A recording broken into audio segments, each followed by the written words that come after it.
Hello, happy Saturday, everyone. Yes, it's Saturday, but I'm thinking about our Sunday dinner today, and it's a very easy, quick prep process, which I'm doing for our roast beef. And I am also, just like we did to our roast chicken, I'm dry brining this. Small petite roast because it's only the two of us. But dry brining again is putting salt and other sort of flavorings on something and putting it back into the fridge and letting those flavors and that salt seep into the very middle of the meat to result in well seasoned and juicy meat once it is cooked. So I have this little cute eye round roast. Now, an eye round is pretty inexpensive of a cut. It wasn't that much. This one's just like 2¼ pounds, which is perfect for just Kent and I for our Sunday dinner, plus some leftovers.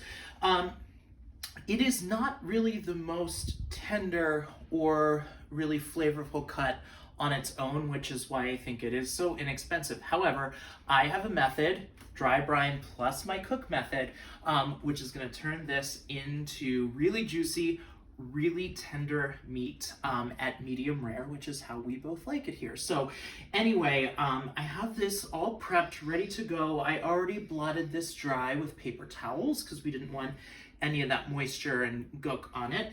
And I have this sitting on some plastic wrap because as soon as we are going to rub this, we're gonna immediately wrap it up in plastic wrap really tightly and just put it back into the refrigerator, and we're not gonna think about it again until tomorrow before we're ready to cook. So my dry brine for this beef is 4 teaspoons, which is about a tablespoon plus 1 teaspoon of kosher salt, 1 tablespoon of white sugar, 1 tablespoon of garlic powder, 1 tablespoon of Italian seasoning, 1 teaspoon of pepper, and 1/4 teaspoon of cayenne for just a little kick. But anyway, I am going to liberally sprinkle this all over. I'm gonna rub it in really, really well. Admittedly, this recipe for the spice blend is usually for a 3, 4, 5 pound roast, so I might not use all of this, but this will be delicious on, I don't know, steak or pork chop or something else later.